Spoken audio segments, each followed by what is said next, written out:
Policies. अब सवाल ये है कि अमेरिका में आखिर फॉरेन पॉलिसी कौन डील करता है? व्हाट इज द एजेंसी और what is the institution that controls foreign policy? So if we look at the structure of America and the government structure, so we see that there is the Congress जो उसका legislature है, और फिर वहाँ पे judiciary है, and then we have the executive branch.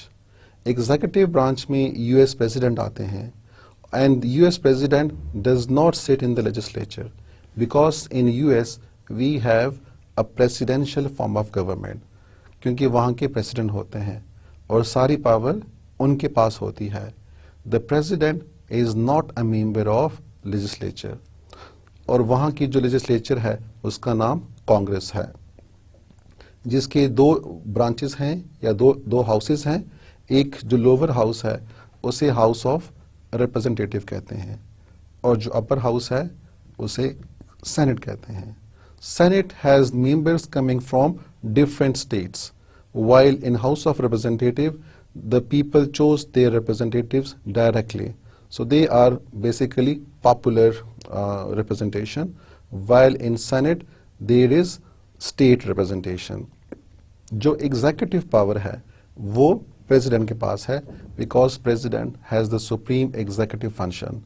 So the executive has the primary responsibility for making and implementing foreign policy. तो US के जो सिस्टम में the executive who is the president, so he has got the full responsibility, he has got the primary responsibility for making and implementing foreign policy. And under the president then there comes the secretary, जो कि हम जिसको minister कह सकते हैं। So the secretary of state is responsible to the president, and the secretary of state again can not be a member of the legislature. President can take a member from the legislature, but then that member is not responsible to legislature. Rather, the member is responsible to the president. The president can elect the member, select the member, and can also remove the member as he likes, and not the parliament, which is basically the Congress. So the president of US is a very powerful person. He is not only the chief executive, but is also the chief diplomat. He is also the commander-in-chief. He is the chief economist, and he is the national spokesperson. मतलब है कि because he is the head of the executive, and all other departments and the head of the departments who are the secretary of states, so they are also under the president. तो president जिस तरह चाहता है उसी तरह वो policy design कर सकता है. So he is the chief executive, he is the chief diplomat. जितने भी diplomats हैं वो उन सारों का head है. वो जो चाहता है, जैसी policy चाहता है वैसे ही वो बना सकता है. Even the army is under the president because he is the commander-in-chief. However, in working, the president is assisted by a large foreign policy establishment office. जो उनका foreign office है, it is working under president. ज़ाहिर बात है जो secretary of state है, he would be the heading the foreign office, and then the secretary of state is responsible to the president.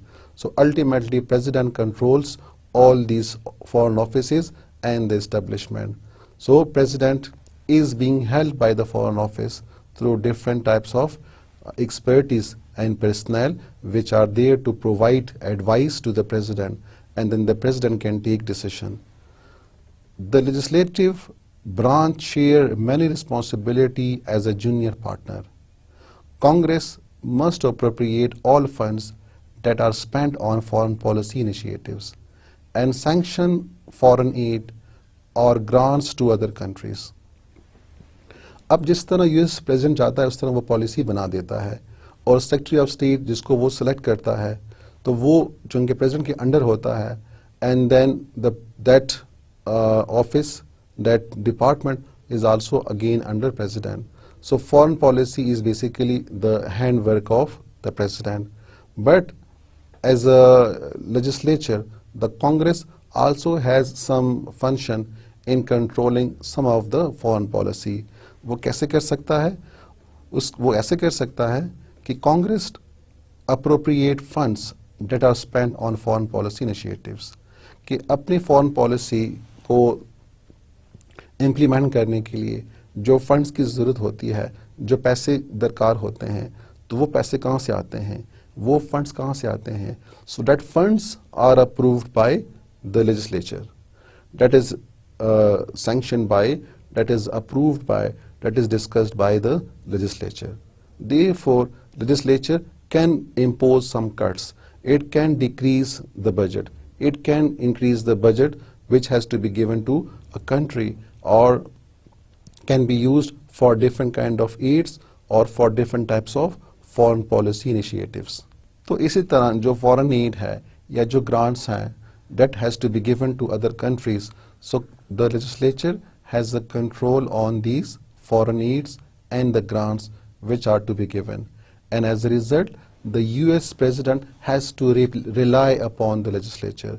उन्होंने request करनी होगी to the legislature to appropriate, to approve, to sanction the funds that is needed for the foreign policy. Similarly, the Congress has the power to declare war. President foreign policy को तो implement करता है, लेकिन उसके पास war declare करने की जरूरत नहीं है. उसके पास ये पावर नहीं है कि वो वॉर का ऐलान कर सके, कि वो ऐलान जंग कर सके, बल्कि ऐलान जंग किसका काम है? It is the function of Congress. Only Congress can declare war. But remember, US president has got such a power that he can create such a situation, he can create such a time where actually US would be at war with the country. तो US president ऐसे हालात बना सकता है, वो ऐसी situation create कर सकता है, ऐसे मौके बना देता है कि जिसमें US बाकायदा एक मुल्क के साथ जंग की हालत में आ जाता है. तो जब नौबत यहाँ तक पहुँच जाती है तो अल्टीमेटली फिर कांग्रेस ने वार को डिक्लेयर करना होता है, क्योंकि otherwise the US would be at defending position and Congress would not be declaring war, जिसकी वजह से मुल्क को नुकसान पहुंच सकता है. तो अगेन यहाँ पे जो प्रेसिडेंट का रोल है वो फिर भी बढ़ जाता है. वो ऐसे हालात बना देता है, ऐसी इमरजेंसी के हालात इख्तियार कर लेता है कि जिसकी वजह से the Congress has to declare war. But again the power is with the Congress to declare war. इसी तरह although all military actions since World War II have been taken by President initiative without a formal declaration of war, कि जिस तरह मैंने बता दिया कि US president ऐसे हालात बना देता है कि जिसमें ultimately America is at war and therefore the Congress has to go and therefore it has to go and give different funds and sanction different money and budgets for the US president to pursue war. इसी तरह जो एक और निहायत ही अहम power है वो है the Senate must approve treaties. जो इसका अपर हाउस है उसने जितने भी मुआहदे अमेरिका करता है, so the Senate has to approve those treaties. Remember, it is a very big power with the Senate. कि जो भी मुआहदे या एग्रीमेंट्स US साइन करता है उसके बाद वो मुआहदा जाएगा and this has to be discussed in the Senate. And then the Senate, after discussion, then it can go and approve the treaty, or it can even reject the treaty. So if the treaty is rejected by US Senate, then the US President would excuse for the disapproval, and then that treaty will not be put into force with the other state. इसमें जो सबसे अहम treaty है तो वो League of Nations की है कि when US President Wilson was trying to join the membership of League of Nations, at that time US Senate did not approve the US joining of League of Nations. इसीलिए League of Nations में US ने join नहीं किया and it was not a member of League of Nations. The Senate must also confirm all appointments as ambassadors to foreign countries and all senior commission in the armed forces of the United States. Again, these are some major powers with the Senate. क्या कर सकते हैं कि जितने भी ambassadors की appointment होती हैं, क्योंकि ये हाई ऑफिसर्स में आ रहे हैं, तो हाई ऑफिसर्स में सेनेट की इम्पोर्टेंस और उनकी अप्रूवल ज़रूरी है. So therefore when the president is selecting different person for ambassador position, then again these kind of recommendations are gone to the Senate, they are discussed in the Senate, and when the Senate approves that appointment, तब कोई ambassador लग सकता है. अगर senate ने उसको disapprove कर दिया, किसी एम्बेसडर को उन्होंने अप्रूव नहीं किया, then remember that ambassador cannot be appointed by the president. And the same way the commission in the armed forces, जो आर्मी है, जो उनकी आर्म्ड फोर्सेस हैं, वहाँ पे भी जो अपॉइंटमेंट होती हैं for different kind of positions, they are to be approved by US Senate. So therefore, meaning that although the Senate shares some powers with the US President, still the US has to rely on the Senate and on the legislature for some of the activities which has to be approved by the legislature. आखिर में judiciary आती है. The judiciary plays a minor role, usually limited to reviewing jurisdiction. कि जहाँ पे कोई फैसले से कोई अदालती काम मुतासर होता हो या यूएस कॉन्स्टिट्यूशन के खिलाफ हो, तो वहाँ पे जो सुप्रीम कोर्ट है, it can take the case and can see if it is not against the US Constitution and the main principles of US Constitution. Otherwise, the judiciary has a smaller role in the foreign policy. इसके अलावा बाकी जो groups हैं that affects the foreign policy, so they are domestic and pressure groups. So there are many domestic and pressure groups and vested interests that have interest in foreign policy, and they also affect the foreign policy. These kind of groups include the global corporations, different types of associations. They may be ethnic and religious groups, or there may be some foundations or think tank or scholars और major universities etcetera. तो ये America में ऐसे भी groups हैं, ऐसे established pressure groups हैं, इस तरह कुछ थिंक टैंक्स हैं, इंस्टीट्यूशंस हैं एंड ऑर्गेनाइजेशंस हैं that they have a role in, not a direct role in foreign policy, but they can put pressure on the executive to adopt a certain policy. वो उसके ऊपर pressure डाल सकते हैं, वो डिफरेंट स्पीचेस के ज़रिए, डिफरेंट कॉन्फ्रेंसेस के ज़रिए, और थ्रू सेमिनार्स, और थ्रू पब्लिक कन्वेसिंग, और through media talks, they can put pressure on the US President and can make the US President or convince the US President to adopt a particular foreign policy towards a particular issue or a state or a country. इसी के साथ public opinion है, which also plays an important role, although it is very rare and it pays less attention to foreign policy matters, but sometime for some major crisis, when it arises the public concern, then it can be a powerful tool in influencing and modifying foreign policy. तो ये जो अवामी राय दही है, जो अवामी राय है, तो इसका इतना ख़ास मेन रोल तो नहीं है, लेकिन sometime when the issue is very important and the issue catch the people's opinion and the people's attention, so then there can be different types of processions, there can be different types of protest and different types of convincing the president by this public opinion or through the role of media that the executive is convinced that again it follow or modify some of its foreign policy.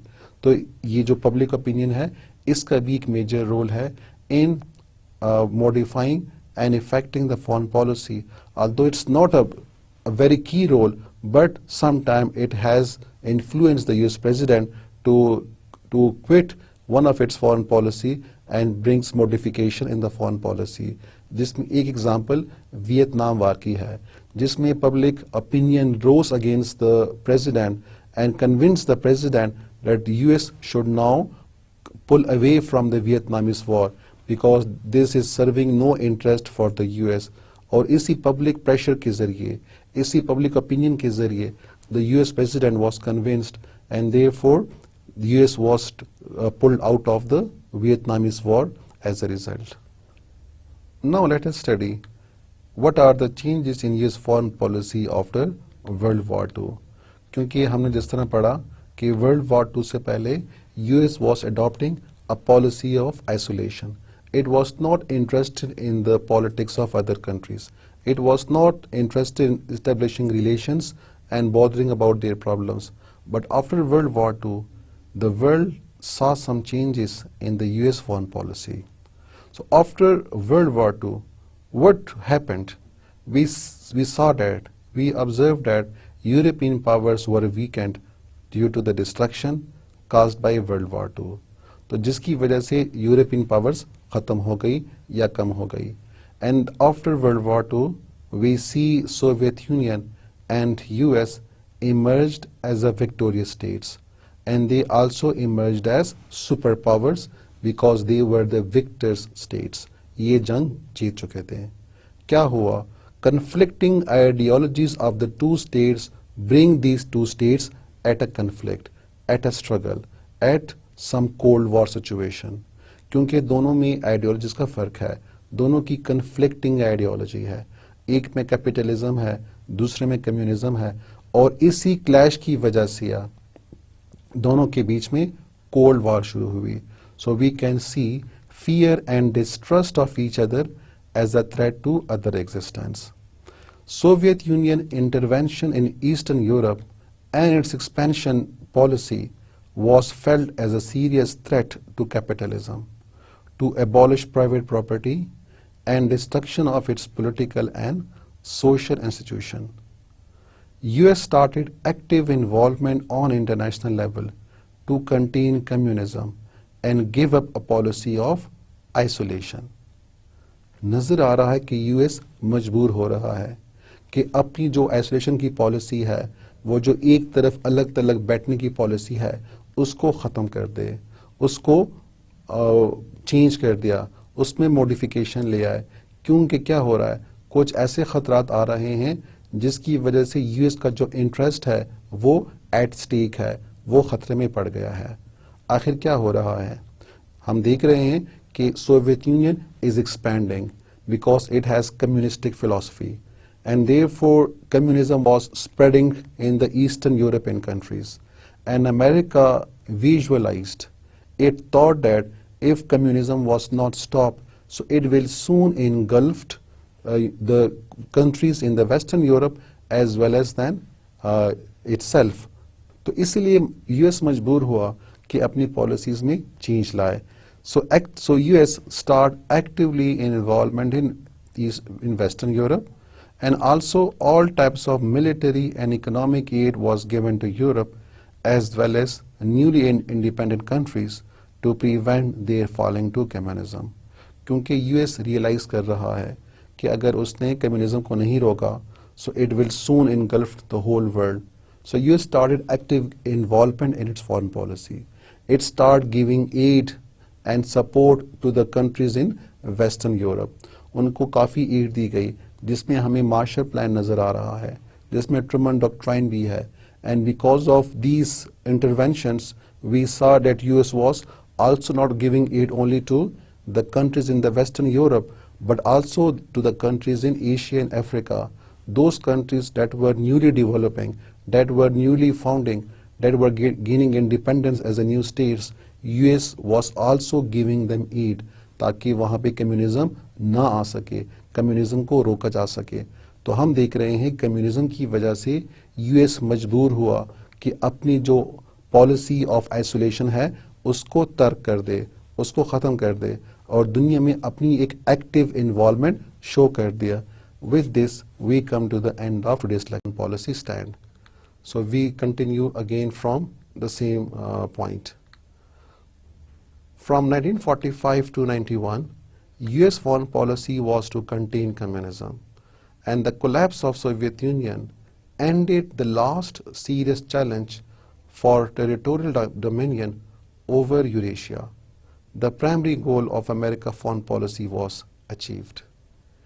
तो आप देख सकते हैं कि World War II, which was finished in 1945, so from 45 till 1991, US was completely struggling how to contain communism, how to weak the forces of communism, and finally it was successful when Soviet Union disintegrated in 1991. तो जो उसका एक policy का महवर था कि communism के खतरे को ख़त्म करना है, तो वो ऑब्जेक्टिव अचीव हो गया. US foreign policy was successful in ending the influence of communism, and as a result, Soviet Union was disintegrated, and the threat also ended. After Soviet Union disintegration, US foreign policy was focused on consolidating its success. अब जो foreign policy का महवर change हो रहा है, जो threat from communism था अब वो नहीं रहा. अब यूएस ने अपनी पोजीशन को मजबूत करना है, अपनी जो फतूहात हैं उसको मजीद मजबूत करना है, उसको मजीद सस्टेन करना है. Therefore, US foreign policy was aimed at consolidating and strengthening its position in the world, because now US was the only superpower that was left. Together with its European allies, the US set out to create, for the first time in history, a peaceful, undivided and democratic Europe, and Eastern Europe states were added to NATO. So you can see that the change was very drastic. Now, not only the NATO members were increased, but also the countries that were formerly member of Warsaw Pact, जो कि eastern European countries हैं, जिनसे पहले खतरा था, अब उनको भी अमेरिका ने दावत दी and they were made the members of NATO. So you can see that how US has made enemy a friend and make them member of NATO, thereby strengthening the position of itself and its allies and befriending its enemies. So the US foreign policy was aimed at strengthening its position. In Asia, US relation with its two key regional partners, Japan and South Korea, remains the foundation of regional stability. Democracy is taking root in South Korea, the Philippines, Indonesia and Taiwan. US engagement with China is slowly tying and economically surging Beijing in the global economy. So the change is there. The US is participating in the world affairs. It is now active, and after World War II, it start influencing and involving in different regions. उससे पहले भी involved था, लेकिन अब उसकी engagement ज़्यादा हो गई. So we see that the countries which were not very friendly towards US, after the demise of Soviet Union, their attitude also changed, and democratic forces, democratic system start gaining support in Asia. इसी के साथ US also start engaging China. हालांकि China में communism है, लेकिन US ने China को भी इंगेज करना शुरू कर दिया, क्योंकि चाइना एक बड़ी पॉपुलेशन है, एक बड़ी मार्केट है, एक बड़ी इकोनॉमी है. So US intense engagement with China also involved China in the international affairs, and as a result, the relation between the two powers are now on the increase. The success of American policy at present is that no power possess a hegemonic threat to Eurasia. तो हम देख रहे हैं कि ये US की foreign policy की कामयाबी है कि आजकल दुनिया में कोई ऐसी कंट्री नहीं है जो कि इंटरनेशनल पीस को थ्रेट कर सके, जो कि दुनिया के अमन के लिए खतरा हो, क्योंकि हर country is now living peacefully, and the objective is that there is a balance of power in different parts of the world. As a result, there should be no threat to the peace of the world. So we can see that there is complete peace in Europe as well as in Asia.